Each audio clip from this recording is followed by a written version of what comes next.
What you can do, or dream you can do, begin it. Boldness has genius, power, and magic in it. These immortal words, written by the great German philosopher and dramatist Johann Wolfgang von Goethe, perfectly set the stage for what you're going to learn in this session. Here, we're going to help you turn the vision of what you want to achieve into an action plan. In Goethe's words, to boldly begin your dream. You already have the vision. You believe in it and in your potential to achieve it. Now we're going to work on a practical, step-by-step process through which your vision can be brought to life. For, as former United States President Theodore Roosevelt said, dreams are a dime a dozen. Everybody's got dreams. It's their execution that counts. Planning is the logical mapping out of where you want to go and how you want to get there. Seneca, the Roman philosopher, captured the importance of planning when he said, "When a man does not know what harbor he is heading for, no wind is the right one." Planning helps you focus your direction and organize both your time and resources. Every moment spent in planning saves 3 or 4 in execution. In this session, you're going to learn a simple yet powerfully effective system of planning, of organizing any goal you want to achieve into logical, easy-to-visualize steps. This system is applicable to any type of task or project, from building a deck to getting a medical degree. It will help you to make short or long-range plans, organize your resources, create schedules to meet necessary deadlines, and improve your decision-making skills. It will also improve the quality of your work. While following this plan, you'll experience an increase in self-confidence and pride as you realize that you are on your way to becoming a self-disciplined achiever. Every small task in your plan that you accomplish will be living proof that you are one step closer to your goal. And as you take each step, your faith in your ability to accomplish your goal will be reinforced and expanded. In approaching the creation of a plan, it is important to keep the following basic facts in mind. First, planning is a way to look at both the whole picture and parts that make up the whole. It is a way to organize those parts in a logical and sequential way. One step should lead to another. More than that, each step you take should make the next step possible, like adding links to a chain to make a fence. We've introduced you to the concept of macro and micro achievements. The whole picture is your macro achievement. The steps you must take to achieve your macro achievement are micro achievements. If you want to build a house, a macro achievement, you must start by leveling the site and digging a foundation. Only after those steps have been accomplished can you go on to pouring the foundation, putting up the framing, putting in electricity and plumbing, finishing the walls, installing the roof, and so on. The second fact to keep in mind is that ideas take time to implement. I won't dwell at length on the subject of time now, since we're going to devote all of Session 8 to time. But I'd like to tell you a short story about a Micronesian island leader named Pialug that illustrates the kind of time and patience it takes to achieve excellence. 50-year-old Pialug is the most respected and powerful man in his community because he's a navigator. His grandfather had told him, "If you learn navigation, you will have a name. You will eat the navigator's food. At sea you will have more power than a chief." Pialug began learning navigation at the age of 5. Using shells and pieces of coral on sand, his grandfather created models of the constellations to teach him how to chart distance and direction. Pialug learned that at the right time of year, he could simply point the bow of his canoe at the rising star to steer his course. But since the stars rise 4 minutes earlier each evening, the rising star changes position every day. So Pialug also had to learn the positions of the multitude of lesser stars. It took him 45 years to learn every movement of every major and minor star and constellation in the nighttime sky. But having taken the time to learn, Pialug now enjoys the respect, admiration, and status in his community that comes with being a navigator. Like Pialug, you must recognize that it will take time to achieve your goal. Weeks, months, or years. Like Pialug, you must develop patience in learning the steps that lead to your goal. With time and patience on your side, you'll be assured of realizing your ambition. And like Pialug, you'll achieve the respect that comes with final accomplishment. A third fact to remember in creating a plan of action is that ideas take concentrated work to come to fruition. Too many people like to think that managing a project means that others do the detail work. They can simply spin out ideas like sparks from a child's pinwheel toy, leaving others to tend the fire. If you leave others to tend the fire, don't blame them if the house burns down. Admiral Hyman Rickover spent over 40 years building America's nuclear submarine fleet. Rickover himself supervised the research, design, construction, and operation of the mighty underwater craft. His reputation as an excellent manager who always got results was only equaled by his talent for engineering. Upon Rickover's retirement, he explained his philosophy of management to an interviewer. "The man in charge," Rickover said, "must concern himself with details. If he does not consider them important, neither will his subordinates. Yet the devil is in the details. It is hard and monotonous to pay attention to seemingly minor matters. In my work, I probably spend 99% of my time on what others may call petty details. Most managers would rather focus on lofty policy matters, but when details are ignored, the project fails. No infusion of policy or lofty ideals can correct the situation." 3 basic elements to keep in mind, then, when creating an action plan. They include looking at the whole picture, taking time to complete each step before you go on to the next, and paying attention to details. A 4th point to remember is planning, and the implementation of a plan is a trial and error process. You will make mistakes. Most of them will be unavoidable and will serve as springboards of learning and refinement. When you make a mistake, learn from it. Take corrective action to avoid making it again, and get right back on course. Remember, supposed experts have made greater mistakes than you're going to make, and have managed to turn them into creative successes. Take the Coca-Cola Company's introduction of the new Coke, for example. After spending millions of dollars on market research, and more millions of dollars marketing their reformulated soft drink, they were forced by public pressure to bring back the old formula. They made a mistake in trying to change the taste of Coke, and their marketing executives admitted it. But because of that mistake, Coke is now in a stronger marketing position than ever. The Coca-Cola Company has brought back their old formula, now sold under the name Classic Coke, and they still have their new formula on the market, which was formulated to appeal to Pepsi drinkers. Was Coke's surprise move really a mistake? Nobody thinks so now. By correcting its mistake, Coke has the potential to win over an even larger share of the market than it had before. This process of self-correcting behavior is what scientists call cybernetics. The term may sound very space age, but there's a reason for that. The organizational method you're about to learn is the same one NASA engineers used to put men on the moon. In the early 1960s, when former President John F. Kennedy ordered NASA to put a man on the moon within a decade, NASA's engineers and systems designers rose to the challenge, accomplishing the task by July of 1969. How did they do it? They took their macro objective, putting a man on the moon, and broke it down into a series of micro objectives that would lead to the final great accomplishment. When the project started, NASA scientists and organizers immediately began preparing flowcharts, identifying each step they would have to take in order to put a man on the moon. First, they had to build a new type of rocket. Then, that rocket had to successfully orbit the Earth for longer and longer periods of time. They had to design spacesuits that would be able to protect the astronauts from the moon's atmosphere.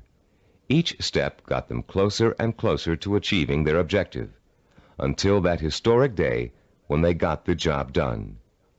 You can duplicate the same process of planning simply and easily. You can apply it to any job you might be called upon to handle. We call the system of planning you're going to learn in this session visual network planning. Visual because it helps you to look at, identify, and visualize each of the steps necessary to complete an objective. Network because each of the steps are connected together to show how they lead to your goal.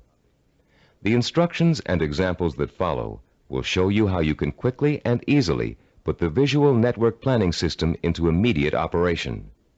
There will be 7 steps involved. First, you'll write your objective. Second, you'll break it down into major steps we call activities. Third, you'll organize the activities in logical order. Fourth, you'll design a visual network. Fifth, you'll estimate how long each activity will take to complete. Sixth, you'll determine what we call critical path and float. And seventh and last, you'll assign actual calendar dates to each activity. Don't worry about remembering all of these steps now. We'll go over them one by one, with examples to help you understand them.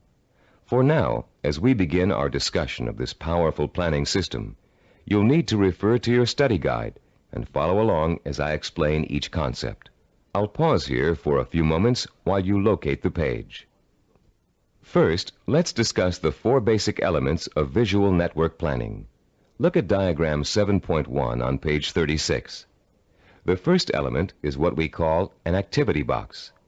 An activity is a step or task that must be completed in order to achieve a goal. The name of the activity is listed in a box. One activity is linked to another activity by a line with an arrow. This linking of activities is the second element of a visual network plan. The third element is the activity's reference number. Each activity is assigned a number for the purpose of identification. The number is circled and located in the upper left-hand corner of the activity box. Any number can be assigned to an activity box, and the numbers you do assign don't necessarily have to follow in numerical order. Activity number 23 can follow activity number 15.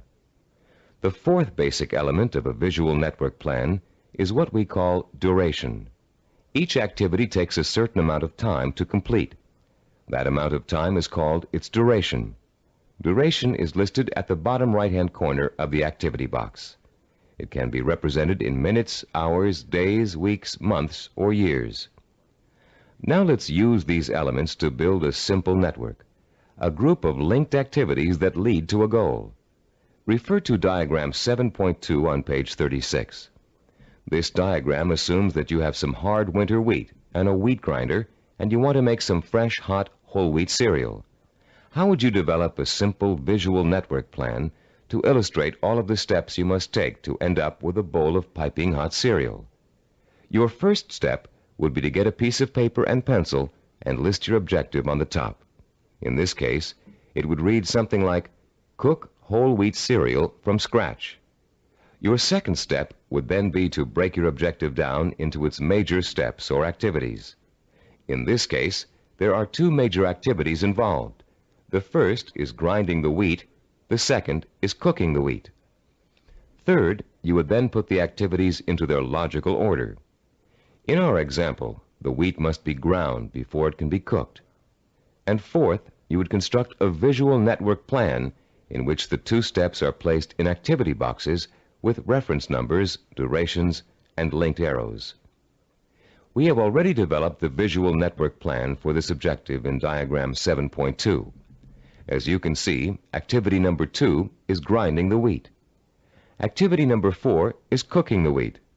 When activity number 2 has been completed, having taken 2 minutes, activity number 4 is ready to begin.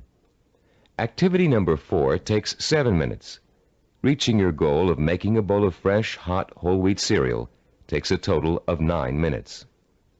This simple visual network plan shows you how many activities you need to complete before your goal can be accomplished. In this case, 2. And how long each activity will take. In this case, 2 minutes and 7 minutes. The example is very elementary. If you look at diagram 7.3 on page 37, you'll see a slightly more complex visual network plan. In this case, our goal has 2 activities that are dependent upon the completion of 1 activity. Here our goal is to get both a car and a motorcycle out of a garage. Neither can be accomplished without opening up the garage door. Notice also that activity 5, labeled getting the car out of the garage, is independent of activity 7, labeled getting the motorcycle out of the garage. Both activities 5 and 7 can be accomplished at the same time, providing you have someone to drive each vehicle and providing the door is opened first.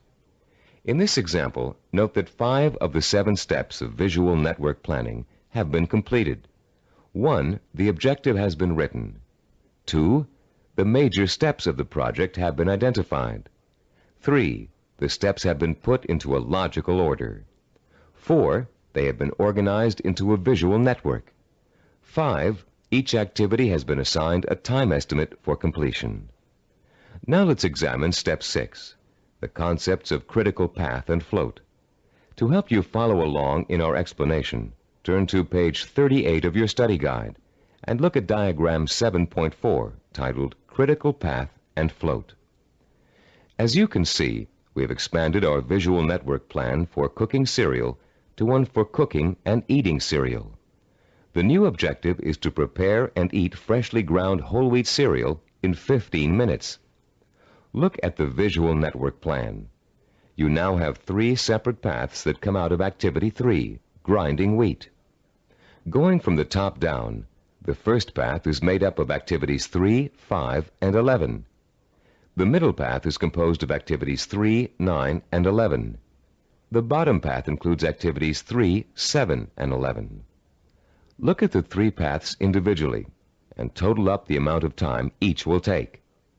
The middle path will take a total of 14 minutes to complete. The top path takes only 8 minutes. The bottom path takes 9 minutes. Look at your objective again. Your goal is to cook and eat the cereal within 15 minutes. If you are to complete your objective on time, the activities on the longest path must all be completed on schedule. The longest path on a visual network plan is known as the critical path. The activities on the critical path are called critical activities and are vital to the success of the project. The non-critical activities, those not on the critical path, can be delayed without affecting the result. These activities have what is called float. Float is the amount of time an activity can be delayed without affecting the completion of the project. In diagram 7.1, grinding the wheat, cooking the wheat, and eating the cereal take the longest amount of time and are thus on the critical path. Getting the bowls and milk can be delayed without affecting the schedule. Therefore, they both have float. Diagram 7.5 on page 39 is the visual network plan we use here at Cybervision Systems to develop our programs. Study the plan and try to determine the critical path. Which activities take the longest amount of time to complete? As you can see, activities 11, 13, and 15 are on the critical path. Activities 17 and 19, and 21 and 23, which take a total of 10 weeks to complete, have 6 weeks of float. Because of the amount of time it takes to complete the critical path, these activities can be delayed for 6 weeks without affecting the schedule. On the other hand, if any of the activities on the critical path are delayed, the whole project will be late. Identifying the critical path of your project enables you to gain control by knowing what your priorities are. You can then concentrate your efforts on getting those priority items done, letting the others float until you have time to take care of them too. The 7th step in developing a visual network plan is to assign calendar dates to each of the activity boxes. Once you're ready to commit your project to firm starting times, you must insert completion dates for all activities along the critical path. For example, if we were to begin our audio program development on January 5th, and the first activity on the critical path, developing a program idea, has a duration of 1 week, then the activity box showing the completion of this task would have a target date of January 12th. That date, and all others on the critical path, must be met in order for the project to be completed on time. A delay in finishing a critical path activity will result in the delay of the project. But critical path dates have another function besides keeping your project moving on time. These target dates also serve as guides for the float events that lead to your goal. You can position your float activities to coincide with your critical target dates in such a way as to complete them when it's best or easiest for you to work on them. These activities can be worked into your schedule because they can be delayed until it's most convenient for you to do them. Visual network planning works for macro goals and for micro goals.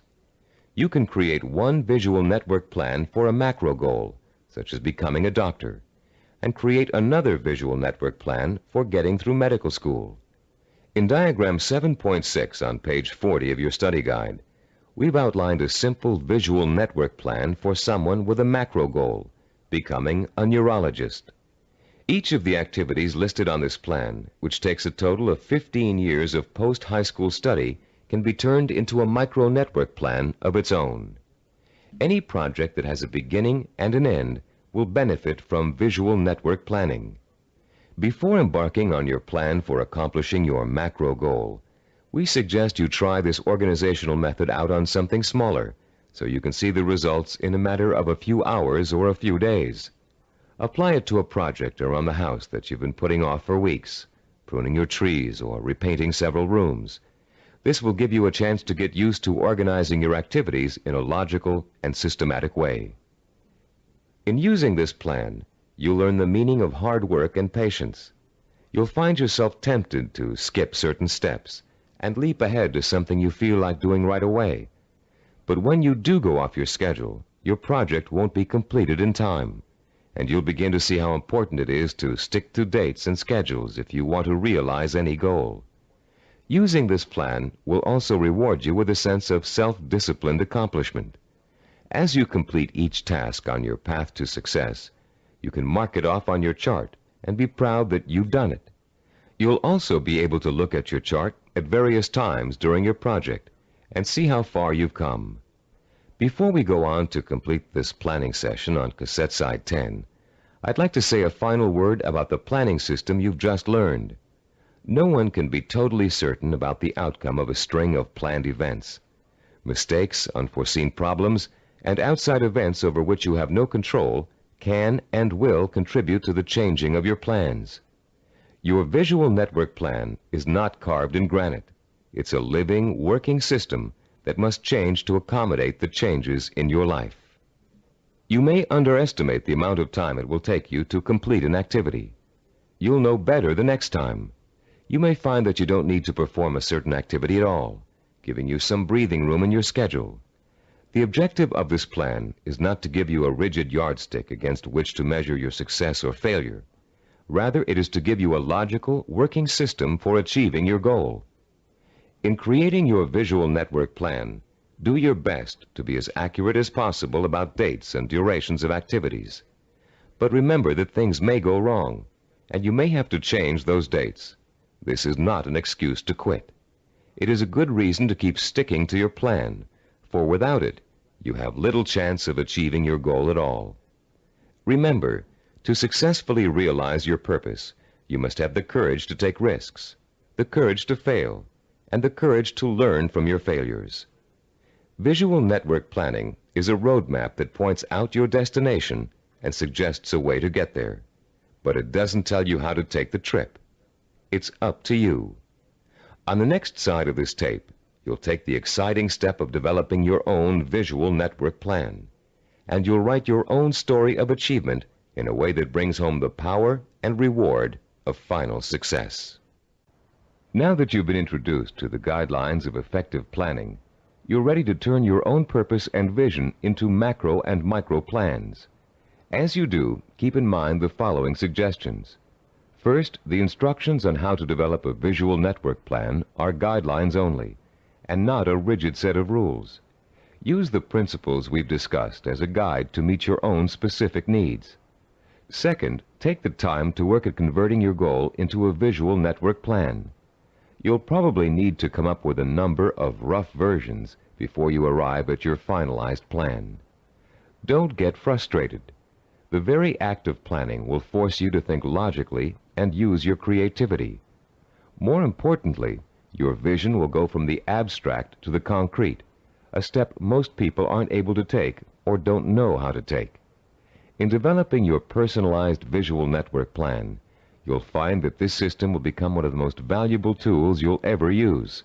So study it thoroughly, familiarize yourself with the steps, get to work, and be patient. After you have developed your first visual network plan, there's an exercise I want you to complete. Take your plan and put it in front of you. Study what you've written for a few minutes. You have a stated objective, a list of activities, and a time frame. That's all it takes to tell a story. So I'm going to ask you to tell the story of the achievement of your own goal.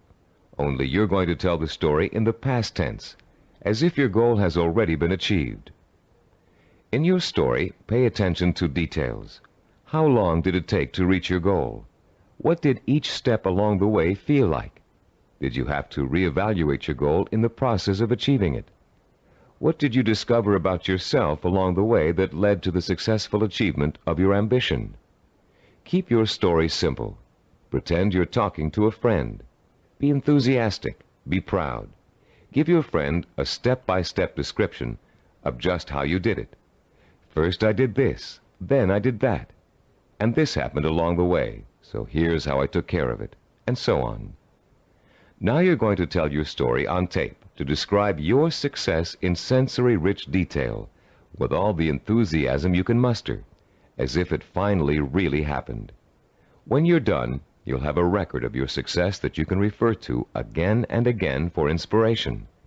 When you play your story back for the first time, listen very carefully to your descriptions. Did you falter in places? Was there a lack of conviction in your voice in certain areas? Did you hesitate, as though to tell yourself you really didn't believe that success was yours? Or were you self-assured and utterly convincing? If the first version of your story doesn't satisfy you, erase it and create another one. Do this over and over until you have a version that completely satisfies you with its richness of vision and inner strength. When you achieve your goal, you can use this same method of storytelling in pursuing another one.